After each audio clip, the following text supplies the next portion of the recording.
ఐదేళ్ళు మంత్రివర్గంలో మంత్రులు లేరు. మంత్రి అయినా, ఎంపీ అయినా, ఎమ్మెల్యే అయినా ఏ పదవైనా కేసీఆర్ బిడ్డకు తప్ప ఇంకొక ఆడబిడ్డకి ఇచ్చిన పాపాన బోలే. కానీ మన ప్రభుత్వం వచ్చిన వెంబడే 2 ఆడబిడ్డల్ని మంత్రులను చేసినాం. అదేవిధంగా స్వయం సహాయక సంఘాలు పావులా వడ్డీ అన్నారు, సున్నా వడ్డీ అన్నారు. మీకు గుండు సున్నా పెట్టిండి అక్క. అక్కలందరూ ఈయన ఉన్నారు, సంఘంలో సభ్యులే కదా అక్క. నేను వచ్చినాక 60,000 కోట్ల రూపాయలు బ్యాంకుల లింకేజ్ ఇచ్చి మా సీతక్క మీకు 2,000 కోట్ల రూపాయలు మీ వడ్డీ కింద బ్యాంకు కట్టిందా లేదా? సీతక్క ఇక్కడనే ఉంది కదా, మీరందరు లబ్ధిదారులు, మా ఆడబిడ్డలు ఈయనే ఉన్నారు కదా, కండ్ల ముందలు ఉన్నారు కదా, ఇది నిజం కాదా అక్క? మీకు ఇందిరా భవనాలు ఇవ్వలేదా? 8,000 గ్రామాలలో మీరు మీ సంఘాలు కూర్చోవడానికి ఈ మధ్యనే భూ కేటాయింపులు, నిధుల కేటాయింపు జరగలేదా? హైటెక్ సిటీ పక్కన 1000 కోట్లతోని మీరు వ్యాపారాలు చేసుకోవడానికి మీకు కేంద్రాలు కేటాయించిన మాట వాస్తవం కదా? మీకు పెట్రోల్ బంకులు కేటాయించిన మాట వాస్తవం కదా? ఆర్టీసీ బస్సులు మీతో కొనుగోలు చేయించిన మాట వాస్తవం కాదా? ఇవాళ సోలార్ విద్యుత్ ఉత్పత్తి చేసే ఆధిపత్యాన్ని మీకు ఇచ్చిన మాట వాస్తవం కాదా? ఇవాళ మహిళలు బడులలో పిల్లలకు, మా అక్కలు బట్టలు కుట్టే వచ్చి ఉంటారు పిల్లలకి ఈసారి బడి బట్టలు, అవునా అక్క? ఎప్పుడన్నా కేసీఆర్ ఉన్నప్పుడు కుట్టినరా? ఇవాళ మీకు శిక్షణ ఇవ్వడమే కాదు, కుట్టు మిషన్లే కాదు, 27 లక్షల మంది పిల్లలకు బట్టలు కుట్టే ఉపాధి ఈరోజు మా అక్కలకు, మా ఆడబిడ్డల చేతికి అప్పచెప్పి పెత్తనం మీకు ఇచ్చిన మాట వాస్తవం కాదా? ఇలా ఒకటొక్కటిగా మా ఆడబిడ్డల్ని ఆర్థికంగా నిలబెట్టాలి. నగదు ఆడబిడ్డ చేతుల్లో ఉంటే ఇంట్లో పిల్లల చదువులకో, లేకపోతే అత్తామామ వైద్య ఖర్చులకో, ఇల్లు కట్టుకోవడానికో, సంసారం చక్కదిద్దుకోవడానికి ఉంటుందని ఆడబిడ్డల చేతుల్లో నగదు ఆడే విధంగా ఇవాళ చర్యలు తీసుకున్న మాట వాస్తవం కాదా? ఎక్కడన్నా ఈ ప్రభుత్వంలో మీ తమ్ముడుగా, మీ అన్నగా, మీ రేవంత్ అన్నగా ఎక్కడైనా ఆడబిడ్డల కష్టం వస్తే చూస్తూ ఊరుకున్నానా? లేకపోతే మీకోసం కొట్లాడి మీకు నిధులు ఇచ్చి ఈరోజు మిమ్మల్ని అభివృద్ధి పదం వైపు నడిపిస్తున్నానా లేదా ఆలోచన చెయ్యండి. ఇవాళ రక్త సంబంధం లేకపోయినా నా ఇంటి ఆడపడుచుగా సీతక్కకు అన్ని రకాలుగా అండగా నిలబడ్డ వాస్తవం కాదా? అదే రక్తం పంచుకున్న బిడ్డ, కేసీఆర్ బిడ్డ, కేటీఆర్ చెల్లెలు కల్వకుంట్ల కవితకు ఆస్తిలో భాగం ఇవ్వాల్సి వస్తుందని కష్టాలలో జైలుకు పోయి ఇంటికి వచ్చి నాకు కాస్త సాయం చేయంటే సాయం చెయ్యాల్సి వస్తుందని ఈ కర్కోటకుడు సొంత చెల్లెల్నే ఇంట్లో నుంచి బయటికి గెంటేసిన నీచమైన చరిత్ర తారక రామారావుది కాదా? ఒకసారి మా అక్కల్ని ఆలోచన చేయమంటున్నా. చెడిపోయి పుట్టింటికి పోకూడదని అంటారు పెద్దలు, కానీ ఒకవేళ చెల్లి కష్టాలలో ఉండి ఇంటికి వస్తే 1,000 కోట్ల రూపాయల ఆస్తి ఉన్నోడు సొంత తొడబుట్టిన చెల్లెలకు సాయం చేయకుండా ఇంట్లో నుంచి గెంటేస్తే కన్న తండ్రి కళ్ళు మూసుకొని పోయి ఉన్నాడా? కన్న తండ్రి ఏమన్నా ధృతరాష్ట్రుడా? కొడుకును పిలిచి సలాకి కాల్చి వాత పెట్టి వంగబెట్టి ఈపుల మీద 4 గుద్ది సగం ఆస్తి బిడ్డకి ఇవ్వాలి కదా, కానీ ఇంట్లోకి వెళ్ళి బయటికి గెంటేసిండు. కానీ నేను మీ అందరినీ సొంత కుటుంబ సభ్యుల్లాగా ఇవాళ చూసుకుంటున్నానా లేదా? అంతెందుకు, ఆనాడు బతుకమ్మ చీరల కమిషన్లు కొట్టేస్తే ఆ ఇచ్చిన చీరలు ఎన్నడన్నా మీరు కట్టుకున్నారా అక్క? బతుకమ్మ చీరలు ఎన్నడన్నా కట్టుకున్నారా? పండుగ నాడైనా ఎన్నడైనా ఏడగట్టిరా చీరలు?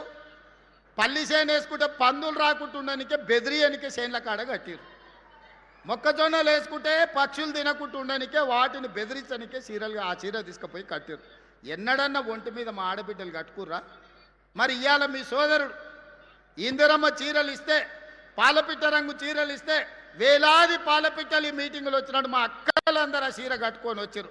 మీ తమ్ముడు పండుగ పూట మీకు పెట్టిన సారే కాదా ఈ చీర?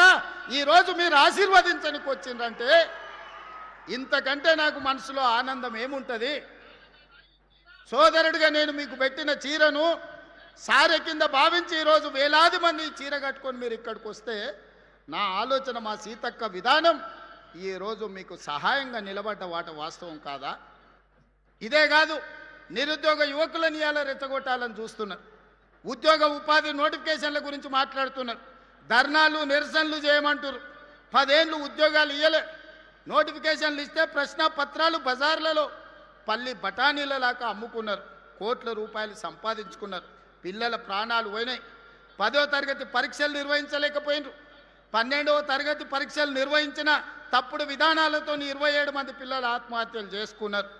ఇక పబ్లిక్ సర్వీస్ కమిషన్ గ్రూప్ 1 పరీక్షలు అయితే 100 కోట్ల రూపాయలు సంపాదించుకున్నారు.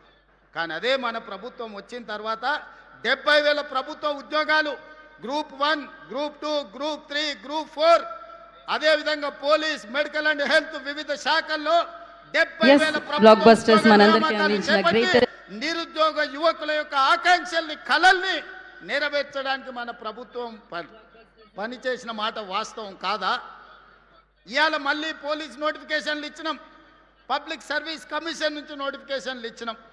ఇవాళ పోలీసులకు ఇంకా నోటిఫికేషన్లు ఇవ్వంటూ అన్ని ఖాళీలు మీకోసమే, విడతల వారి నియామకాలు చేపడతాం, వయసు మీకోసమే సడలించినాం, మీ మంచి కోసమే, మీ నిరుద్యోగ సమస్య పరిష్కారం కోసమే, మీ ఉజ్వల భవిష్యత్తు కోసమే ప్రభుత్వం ఆలోచన చేస్తున్నది. మీ రేవంత్ అన్న ఆలోచన చేస్తుండు. నా కుటుంబంలో ఎవరు ఉద్యోగాల కోసం పోయేది లేదు, ప్రభుత్వంలో మేము కింద మీద చేసేది లేదు. పేదల కోసమే, దళితుల కోసమే, గిరిజనుల కోసమే, మైనారిటీల కోసమే, మహిళల కోసమే ఈ ప్రభుత్వం పనిచేస్తుంది. ప్రభుత్వ ఉద్యోగ నియామకాలు చేపట్టే బాధ్యత నాది. విడతల వారీగా మీకు నియామకాలు చేపడతా, ప్రతి ఖాళీని భర్తీ చేస్తా. ఈరోజు నోటిఫికేషన్లు వచ్చిన పరీక్షలకు మంచిగా ప్రిపేర్ అవ్వండి. మాయ మాటలు వింటిరా మోసపోతారు. ఆనాడు అహో అగ్గిపెట్టెరావు గారు, అఘోరరావు గారు 100 రూపాయలు పెట్టి పెట్రోల్ తెచ్చుకున్నాడు సీసా నిండా, 10 పైసలు అగ్గిపెట్టె తెచ్చుకోలే. రెచ్చగొట్టిండు. అమాయకులైన పిల్లల ఆవేశానికి లోనైండ్రు. శ్రీకాంతాచారి ఎల్బీ నగర్లో నిట్ట నిలువున తగలబెట్టుకొని తెలంగాణ కోసం ఆత్మ బలిదానం చేసుకున్నాడు. ఒక యాదయ్య, ఒక కానిస్టేబుల్ కిష్టయ్య, ఒక ఈశాన్ రెడ్డి, ఒక వేణుగోపాల్ రెడ్డి, 1200 మంది పిల్లలు తెలంగాణ రాష్ట్ర ఉద్యమంలో వీళ్ళు రెచ్చగొడితే, వీళ్ళు వీధి నాటకాలు వేస్తే ఆత్మ బలిదానాలు చేసి తెలంగాణ రాష్ట్రం తెచ్చుకున్నారు. కానీ చంద్రశేఖరరావు గారి కుటుంబంలో ఎవరికన్నా అగ్గిపుల్లంతనన్నా చేతి గాలిందా? ఎవరన్నా కుటుంబం వాళ్ళ బంధువులలో ఎవరన్నా తెలంగాణ కోసం ప్రాణత్యాగం చేసిండ్రా? రెచ్చగొట్టాలే, మంది పిల్లలను సావగొట్టాలి, ఆ శవాల పునాదుల మీద అధికారంలోకి రావాలనేదే వాళ్ళ ఆలోచన. మొన్నటికి మొన్న మీడియా మిత్రులు చూసింటారు, తెలంగాణ భవన్లో రక్తదాన కార్యక్రమం పెట్టారు. కాళేశ్వరం గోదావరి నీళ్లు మాకు ఇవ్వండి, మా రక్తం తీసుకోండి అని రక్తదాన కార్యక్రమం పెట్టారు తెలంగాణ భవన్లో. నేను అనుకున్నా కనీసం తిన్న కొవ్వు అరుగుతుంది, హరీష్ రావుకు, కేటీఆర్కు కొంత రక్తం ఇస్తే అనుకున్నా. వాళ్ళ కుటుంబంలో ఒక్కడు కూడా ఇయ్యలే. అమాయకులైన బీఆర్ఎస్ కార్యకర్తలు 100 మంది రక్తం ఇస్తే ప్రైవేట్ హాస్పిటల్లో పోయి కోట్ల రూపాయలకు ఆ రక్తం అమ్ముకున్నారు. ఆనాడు తెలంగాణ రాష్ట్రాన్ని దోపిడీకి పాల్పడుతుంది, 1000 కోట్లు కొల్లగొడుతుంది, అధికారాన్ని మీరే అనుభవిస్తుంది. చివరికి రోజు ప్రతిపక్షంలో ఉంటే మీ కార్యకర్తల రక్తాన్ని కూడా మోసం చేసి తీసుకొని ప్రైవేట్ హాస్పిటల్కి అమ్ముకొని పైసలు సంపాదించుకుంటున్నంటే మీరు మనుషుల, రాక్షసుల, రక్త పిపాసుల అని నేను ఈరోజు వేదిక మీద నుంచి అడుగుతున్నా. ఎందుకు ఇవ్వలేదే కేసీఆర్? ఆయనకు ఆరోగ్యం బాగాలేదనుకుందాం. హరీష్ రావు, కేటీఆర్ పాదయాత్రలు చేస్తాం, గోడలు దుంకుతాం అంటుండు కదా, చుక్క రక్తం కూడా ఎందుకు ఇవ్వలేదు మన రక్తదానంలో అని అడుగుతున్నా. రాజ్యసభ తీసుకున్న సంతోష్రావు ఎందుకు ఇవ్వలేదు? మంత్రి పదవి తీసుకున్న ఎర్రబల్లి దయాకర్ రావు ఎందుకు రక్తం ఇవ్వలేదయా? ఎందుకు ఇవ్వలేదు? వినోద్ రావు ఎందుకు ఇవ్వలేదు?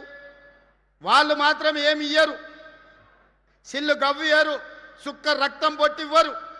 తెలంగాణ ప్రజల సొమ్ము 1000 కోట్లు కొల్లగొడతారు. చివరికి కార్యకర్తల రక్తాన్ని కూడా అమ్ముకునే రక్త పిపాసులు ఈరోజు కేసీఆర్ కుటుంబం అని నేను చెప్పదలుచుకున్నా. అందుకే యువ మిత్రులారా, మీ జీవితాలను నాశనం చేసుకోకండి, మీ ప్రాణాలు త్యాగం చేసుకోకండి, మీ సమయాన్ని వృధా చేసుకోకండి.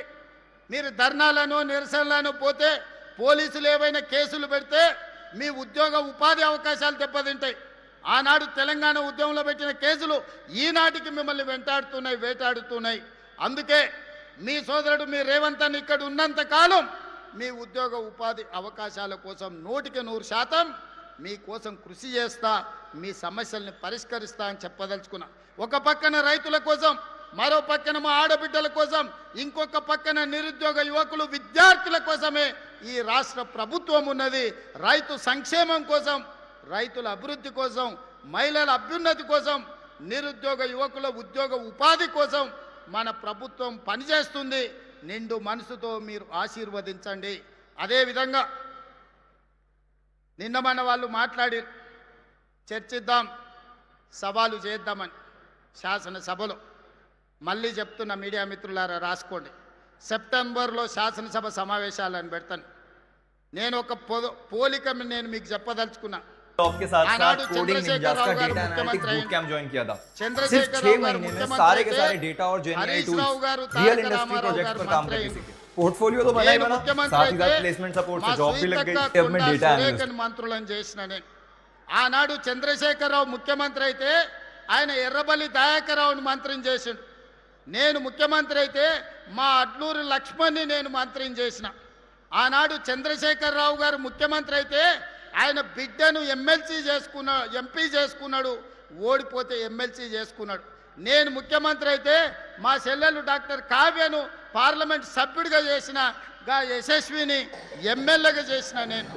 ఆనాడు చంద్రశేఖరరావు ముఖ్యమంత్రి అయితే జోగినిపల్లి సంతోష్రావు సడ్డకుని కొడుకుని రాజ్యసభ చేసుకున్నాడు. ఈనాడు నేను ముఖ్యమంత్రి అయితే మిత్రధర్మంగా వేం నరేందర్ రెడ్డిని మీ బిడ్డను రాజ్యసభలోకి పంపించిన నేను. ఆనాడు చంద్రశేఖరరావు ముఖ్యమంత్రి అయితే బండకేసి కొడితే ప్లానింగ్ కమిషన్ వైస్ చైర్మన్ చేసుకున్నాడు. నేను ముఖ్యమంత్రి అయితే తెలంగాణ ఉద్యమ కారకుడు చేసి పొలిటికల్ చేసి చైర్మన్ కోదండరామ్ గారిని ఎమ్మెల్సీ చేసిన. పోల్చుకోండి, చూడండి. చంద్రశేఖరరావు చేసింది ఫ్యామిలీ జస్టిస్ అయితే నేను చేసింది సోషల్ జస్టిస్. చంద్రశేఖరరావు గారు ముఖ్యమంత్రి అయితే ఆయన కొడుకును కేటీఆర్ను కార్యనిర్వాహక అధ్యక్షుడిని చేసుకున్నాడు. నేను ముఖ్యమంత్రి అయితే మా సోదరుడు మహేష్ గౌడ్ను సోషల్ జస్టిస్లో కాంగ్రెస్ పార్టీ అధ్యక్షుడిని చేసిన.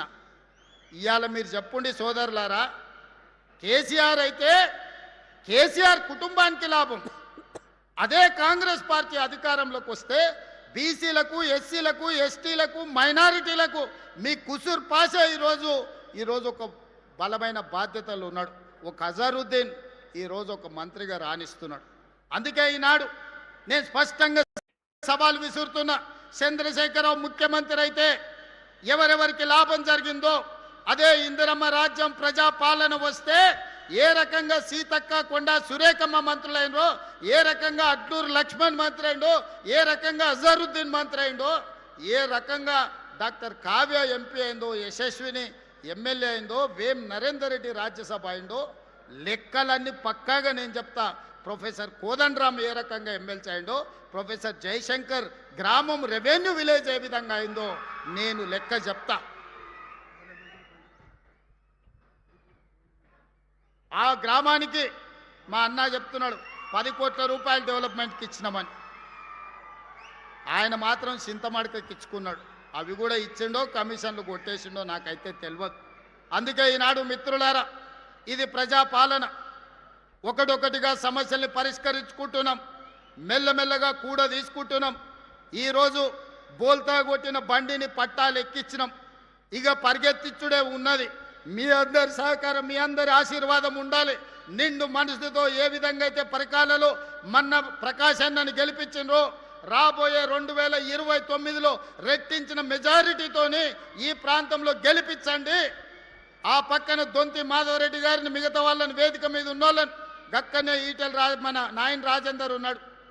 వరంగల్కి అండర్ గ్రౌండ్ డ్రైనేజ్ ఇస్తే ఏం అడగను అన్నాడు. 6,000 కోట్లతో అండర్ గ్రౌండ్ ఇచ్చిన. మళ్ళీ ఎంబడే వచ్చి ఔటర్ రింగ్ రోడ్ కావాలన్నాడు, అది కూడా ఇచ్చిన. మళ్ళీ వచ్చిన అన్నగా ఎయిర్పోర్ట్ ఇస్తూ అంటే గది కూడా అవుతుందని ఎయిర్పోర్ట్ కూడా